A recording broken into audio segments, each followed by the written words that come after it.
já na comunidade existiam os atendimentos por cura e libertação. Sim. Já ali, porque para ser um sacerdote exorcista, claro, o bispo pode dizer, ó, o padre fulano está decretado que ele é o exorcista da diocese, mas nem sempre ele já tem uma predisposição, um carisma para aquilo, né? No caso do senhor, como irmão, já se aproximavam os casos de cura e libertação para atendimento já naquela época? Já, com certeza, né? Eu acho que, como eu disse, eu fui amadurecido no carbureto, né? Estar nas missões, ver sempre as pessoas Depois caindo. daquela Bíblia no dedo da mulher de Pronto, cruz. tudo ficou fácil. Ali não tinha mais problema. E era uma coisa interessante, por exemplo, os lugares que a gente ia, sempre as pessoas caíam, elas saíam da sua realidade. Sempre a gente tinha que atender pessoas dentro desse campo. E grupos, comunidades, sempre mandavam pessoas para mim. E até por causa, depois da psicologia, então, se acentuou mais ainda isso. Fazer o discernimento, se era um caso realmente espiritual, se era um transe psicológico, se era uma carência, se era uma projeção psíquica da pessoa. Mas eu lembro que as primeiras vezes foram bem difíceis, né? Eu lembro uma vez eu estava rezando... Antes de ser padre? Antes de ser padre. Eu vi uma pessoa ela descer de uma cadeira e ficar com o formato de uma cobra. Sim. E vindo na minha direção como uma cobra. Aí eu dizia, eu corro ou eu fico? Eu não casei para ter sogra.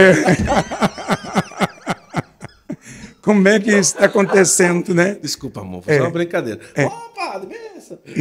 Sempre tem, a minha sogra tem que participar aqui dos nossos... Mas as sogras são uma bênção, né? Não, quando é conversa de exorcismo, eu já sei que uma hora ela aparece. Ela vai aparecer.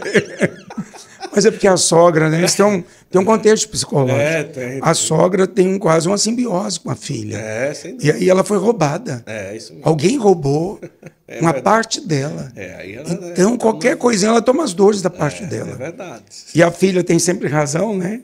A filha tem sempre razão. Sim, aí ela foi rastejando a pessoa. Ela foi rastejando e começou. A gente começou a rezar os combates. E eu fui fazer um curso, já padre, houve um convite. O meu bispo disse, vai ser bom você fazer, porque você já tem muita gente, eu fui. E depois de fazer, eu voltei, com menos de um mês, ele disse, eu preciso falar com você uma coisa muito séria. Eu disse, meu Deus, foi o que eu fiz, né? A gente já pensa assim, foi o que eu fiz. Atendi alguém errado, tem muita gente, foi o que eu disse para alguém, né? Eu fui falar com ele, ele chegou... Eu não vou nem esperar você vir aqui, eu vou aí na comunidade. Eu disse, meu Deus, o bispo vem aqui, que honra, prepara o café, prepara sentado na mesa. Ele disse, eu trouxe um documento para você. Aí eu abri o envelope, disse, o que será isso? Aí era a provisão de exorcista que ele estava me entregando e dizendo, é para você cumprir essa missão. Eu sei que você já faz muita coisa, mas eu acredito que você é uma pessoa certa para fazer isso. Então a gente recebe gente de várias partes do estado, do Brasil. Tem outros exorcistas que caminham muita gente para mim. Eu digo, e devolvo ele, eu devolvo sempre as pessoas, eu faço o que eu posso, agora volte para o seu exorcista, porque ele é quem pode lhe acompanhar. Então, ajudo mais o discernimento inicial, algumas orações, né? Porque o exorcismo são várias sessões. Sim. Várias sessões. É isso que acho que a gente pode começar a falar. Eu já presenciei vários casos, já participei de alguns exorcismos, já vi. E assim, as pessoas às vezes precisam identificar que o exorcista ele vai agir ali num momento em que pode ser uma infestação, algo que está acontecendo com aquela pessoa. E nem todo mundo que chega ao exorcista, como as pessoas falam, ele foi para o exorcista porque ele está possuído, não é? Nem todo mundo... amor, avisa aquele rapaz aí que é aqui, para ele colocar aqui vizinho, acho que é nosso que chegou aí. Vem aí. E nem todo mundo que vai ao exorcista significa que está possuído. Então, existe aí uma diferença entre possessão, infestação... Às vezes é uma manifestação psicológica, uma espécie de histeria, não é? Um transe. Um transe, não é? Alguma coisa nesse sentido. E como que é essa diferença? Vamos lá. Transe ou histeria, infestação ou opressão demoníaca e uma possessão. Quais são aí as diferenças para as pessoas entenderem? É muito interessante porque as pessoas, às vezes, elas não entendem que existe o ordinário do mal e o extraordinário do mal. Então, a ação do mal ordinária, ela é muitíssimo mais sério do que a ação extraordinária. Por conta dos filmes de terror, Sim. o imaginário das pessoas, elas se fixam mais no extraordinário. É. E elas esquecem o ordinário. O que é ordinário? A busca pela santidade. Viver na presença de Deus. Estar na intimidade com Deus. O trabalho do exorcista é um trabalho de catequese. É um trabalho de alinhar a pessoa, enchê-la da presença de Deus, trazê-la para elementos bem precisos. E, às vezes, a confusão que a pessoa arrumou. Hoje, com a internet, né? Inclusive, o tema do meu doutorado está ligado à internet e ao suicídio. Porque o aceleramento mental, a ansiedade, ele leva a pessoa ao suicídio. Ela não suporta, ela entra em desespero. Mas existe também o desespero psicoespiritual, que é o desespero causado pelo quarto nível do extraordinário do mal, que é bem alinhado à esquizofrenia. É um discernimento muito difícil de fazer. Então, o extraordinário do mal ele tem 4 etapas. A primeira etapa, eu até anotei para a gente não esquecer, que é a possessão, que é as pessoas que vão querer fazer um pacto com o demônio, que vão pedir favores.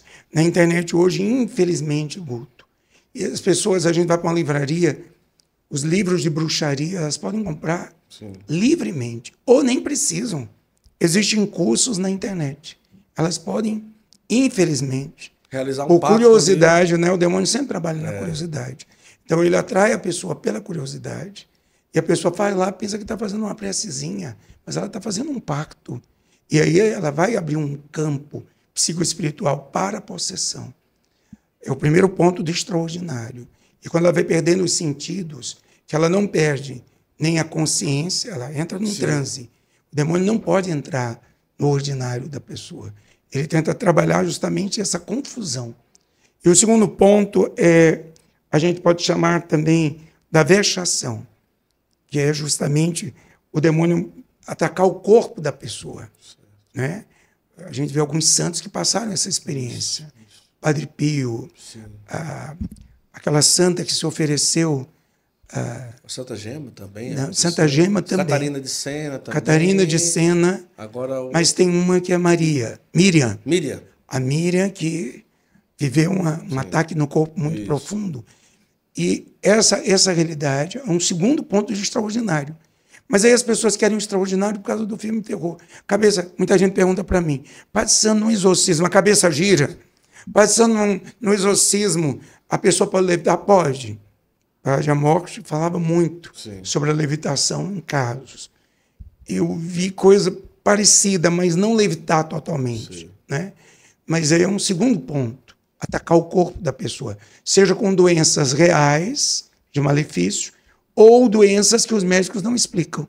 Está lá a pessoa com sintomas, vai para médico, vai para psiquiatra, vai para tudo, a pessoa toda normal, e de repente ela está lá enferma, ela está doente. Terceira ação extraordinária é a infestação, que você já disse, são ambientes. Eu já vi, eu estava rezando por uma pessoa e um mundo de maribondos, abelhas, virem e fazerem uma caixa mais ou menos na sala onde a gente estava. Uma infestação. E era assustador. A gente olhava e a gente continuava rezando com a equipe, e quanto mais rezava, mais chegava. Infestação. O demônio pode infestar uma casa, seja os ambientes, sejam animais peçonhentos, de nada. A pessoa vai vendo casas tomadas por animais, e não é comum. Não tem, a pessoa faz de tudo. De repente a casa volta àqueles animais peçonhentos, baratas, realidades difíceis, que a pessoa vê que não é natural. Ela até manda detetizar.